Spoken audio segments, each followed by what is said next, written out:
Welcome back to the Restaurant Growth Show podcast. My name is Gordon. This is Jose. It has been a minute since we've done an episode. I think the last episode was late 2022 when we did a Christmas special that never actually aired because of technical issues. But let's pick up. You had a beard. Yeah, you had longer hair at the time. A lot has changed, Jose. So welcome back, you guys. Let's pick up where we left off. We were talking a lot about dynamic pricing and the ability to update digital channels for restaurants. This is the latest and greatest type of digital tool that is helping restaurants increase their profitability, efficiency, minimize food waste. What do you think about dynamic pricing, Jose? Well, dynamic pricing, like we spoke about, it's like how amazing it would be, first of all, that you're able to update your prices in your menus or digital menus in a way that serves your business, and at the same time it may change the customer behavior, but at the end it will be to their benefit as well.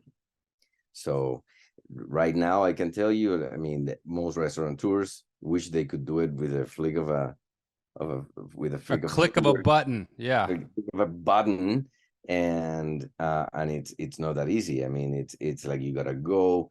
First of all, technically, you should start with a whole analysis of what price, what items give you the best margins, and then also what to change to compensate the amount, what has more demand, and that takes hours.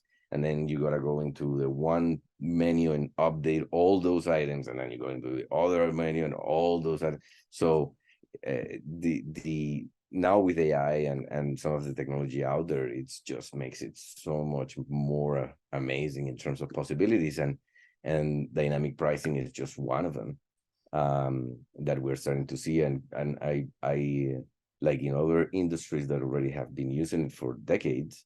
We're gonna start to see new horizon, new possibilities, new things coming up, because it plugs into so many things that, yeah, it's exciting.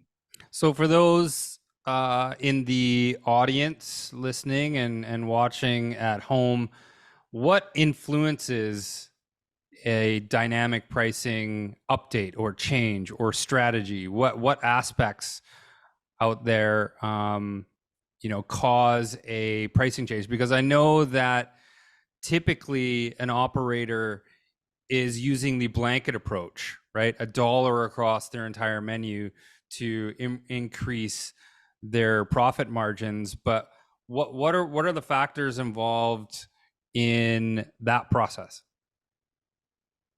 Well, you can imagine that they try to, it's not even that easy, but if there is a inflation, for example, with the current inflation the last year that has been so variable, and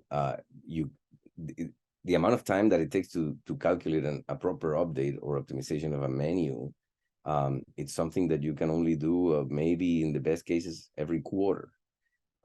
So it's so what you're saying is to account for inflation in different regions within North America, right?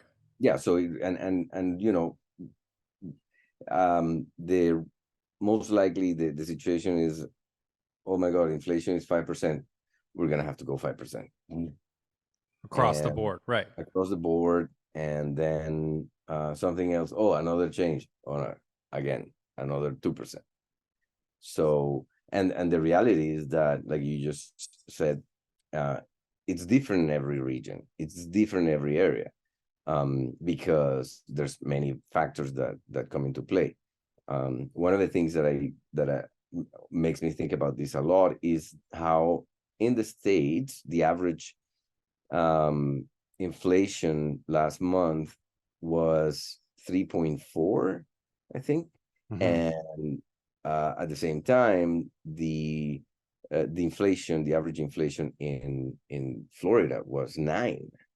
So you see how the local policies and the local economy affected by immigration laws that have created a huge disparity. Labor shortage in hard jobs, and driving and stuff has increased, and distribution is so expensive down the moment you get into Florida and everything else, that it just skyrockets the pricing, different than a California or a Washington or any other state. So if I've got a chain with restaurants all over North America, using dynamic pricing, I'd be able to account for the different inflation rates in different regions. Correct. Basically all at once. Correct. It would be even if you just had a centralized system, or where you can actually manage them all, it would take time, but you would be able to adapt better. So if you have a way of having that calculation be done for you, and taking into consideration that plus the weather, the typical seasonality where there could be tourism, higher demand, etc., then it would be amazing, because it would be a no-brainer to have a solution like that. So what about, so you mentioned demand there. So I think that traditionally dynamic pricing or demand pricing has been sort of pigeonholed with jacking up prices 2, 3, 4, 5 times, a la Uber or ride sharing apps, right? With surge pricing. How does that differ in the restaurant industry with how it's been rolled out so far? Well, let's start from the case, just like you mentioned. When you are in the ecosystem of the rideshare, you are in such a need that you need to get to a place, and there's only so many cars and drivers available, that you're pretty much, they got you. You're gonna have to, and you know that you're competing with others, right? And you land on a place, at the airport, and depending on the time, it's gonna be different because of the demand, or even by the minute, right? So it's you have to get out of the airport. You're not gonna wait for hours, so they pretty much got you again. Those situations are very different, because it's really taking advantage of an immediate need, while in food you couldn't do that, because you simply can choose eat something else. And options will be there, but the idea is that that the margins and what you can do, it is not gonna be that type of surge, right? Like surge is a little bit, yes, it's necessity food, but you're not stranded for. So, but I'm curious, what kind of increases have we seen in the restaurant industry so far with the use of dynamic pricing? Is it triple the prices? Is it double? No. Cents and accumulated cents. Right. So marginal price increases during peak hours. Exactly. Right. And what about the flip side of that? Because during off-peak hours, would it make sense for operators to decrease their prices marginally to draw in and offset those low points in the week? That's where there's the advantage for consumers, that most of the discounts to motivate are going to be actually of wider range than the increases.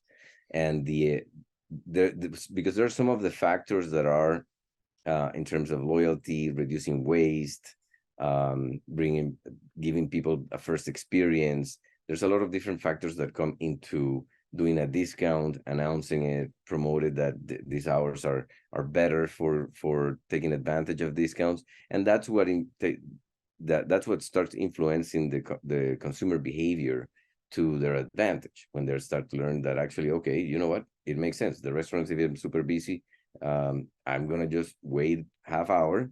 I'm gonna drink my water. I'm gonna keep my diet or whatever, and then I'm gonna order and I'm gonna eat it at a discount.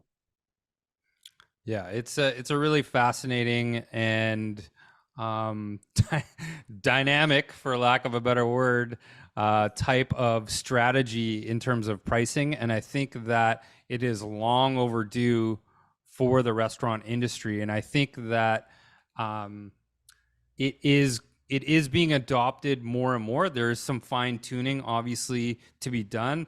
The airlines and the hotel industry, ride sharing apps, they've all been using it for years, and leveraged it to their advantage, obviously. And I think that it just makes so much sense for restaurants to adopt this new strategy and this new type of technology to help offset those razor thin profit margins that they all struggle with. So I'm excited to see where this technology goes. I'm excited to, partake myself, and take advantage of some of those discounts that you're talking about. Yes.